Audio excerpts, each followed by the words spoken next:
l'ADEMA, qui était le parti de Alpha Omar Konaré, un parti qui dit être le plus grand parti du Mali, et l'URD, qui se dit le deuxième parti plus grand du Mali, dirigé par Soumaïla Cissé, et tous ces partis se sont remis ensemble pour être derrière Amadou Touré.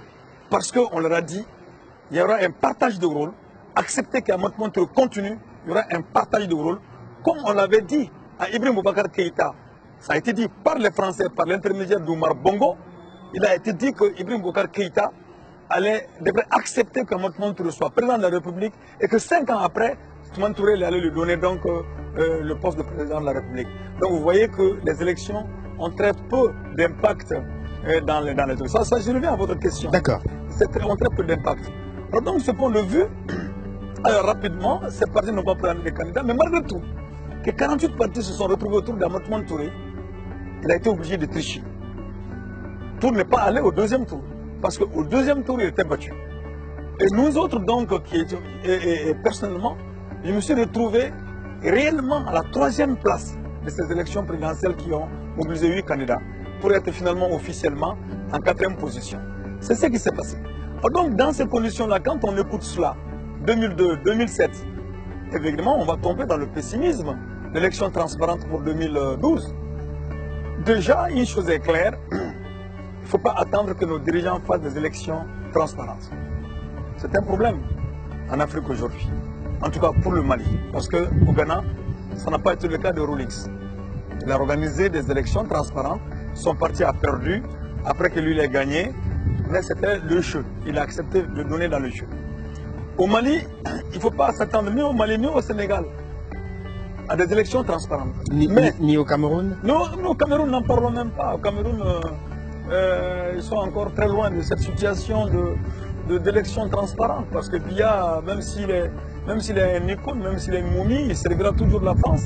On a besoin de cette momie-là. Et puis, on n'a pas besoin des jeunes Camerounais ou de Cameroun. On est en train de chercher l'homme qui peut remplacer Biya sans toucher du tout au fondement des intérêts français. C'est ce qui se passe. Alors donc, pour ce qui concerne, donc je ne parle même pas du Cameroun parce que vraiment, c'est trop visible. Faites un tour simplement à l'ambassade de France au Cameroun, vous allez vous rendre compte que les Français sont là et ils se disent, nous sommes là, nous n'irons pas. C'est à peu près cela. Donc, il appartient donc aux Africains de faire en sorte qu'ils s'en aillent. Ou en tout cas, qu'on dessine un autre type de relation entre nous et la France, à ce niveau-là aussi, au niveau camerounais. Pour revenir au Mali. Pour revenir au Mali, très rapidement, c'est que il ne faut pas s'attendre à ce qu'il y ait des élections transparentes, mais il faut faire en sorte que le peuple impose des élections transparentes. Nous sommes dans cette logique-là. Parce que le peuple ayant tiré la conclusion que les élections ne changent rien, s'attend plutôt à une révolution. Et c'est ce que la France doit comprendre.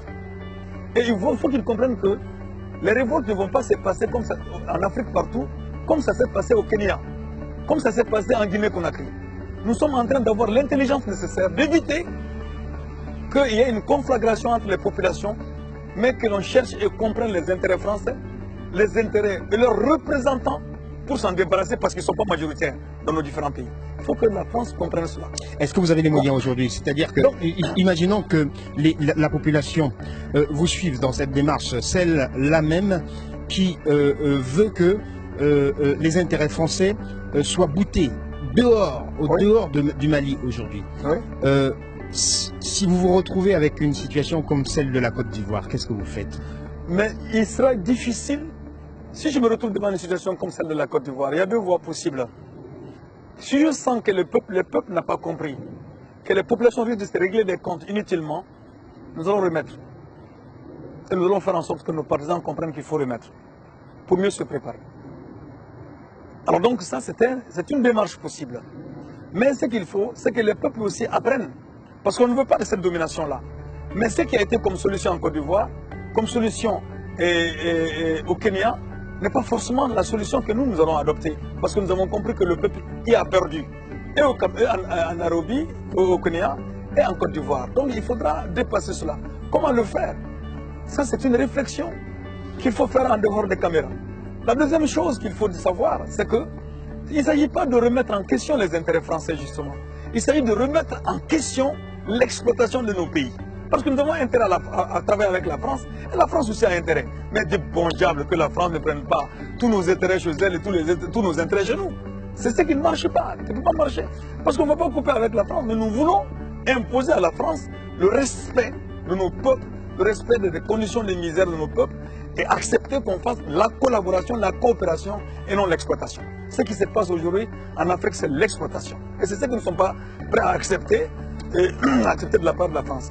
Alors pour dire simplement que au niveau du Mali, il faut réussir, et c'est le grand travail à faire, à ce que, puisque 22% seulement de la population va aux élections, et 78% ont dit ça ne sert à rien.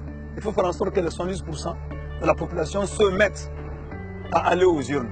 Parce que plus le nombre de participations augmente pour les élections, et mieux la capacité, la possibilité de frauder va restreindre, va s'amenuiser, et nous pourrons avoir la victoire. Nous savons qu'en ayant la victoire de cette manière, la France va nous attendre au tournant. Mais nous aussi, on doit avoir l'intelligence de l'attendre au tournant. Parce que nous n'avons pas de problème avec le peuple français, mais avec les dirigeants français, il faut que nous travaillions pour que le peuple comprenne, français comprenne, que ces dirigeants ne sont pas les dépositaires de ce qui a constitué comme une vertu en France. Vertu de démocratie, de justice, d'égalité et de solidarité. Ce n'est pas cela, leurs dirigeants, dans nos pays africains.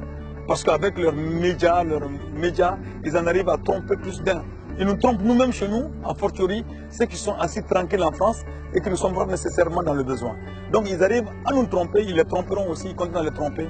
Comme leurs ancêtres nous ont trompé leur peuple en disant qu'ils avaient une mission d'évangélisation de l'Afrique, en envoyant les moines, les prêtres raconter n'importe quoi pour dire que les Africains avaient besoin d'être civilisés, d'être évangélisés, etc. Alors ils utilisent la même chose aujourd'hui pour la démocratie. La démocratie, comme si la démocratie n'était qu'un concept conçu, vécu, nourri par la France, par les Européens qui devaient l'emporter à l'Afrique. Quand on dit ça, il y a des Africains aussi qui commencent à dire oui, la démocratie, l'Afrique est trop en retard par rapport à la démocratie. La démocratie est un luxe, comme certains chefs d'État africains ont dit, est un luxe pour l'Afrique. Ce n'est pas vrai. La démocratie sous contrainte, la démocratie de l'impérialisme, nous ne sommes pas dedans. Nous ne sommes pas d'accord, c'est une démocratie de misère.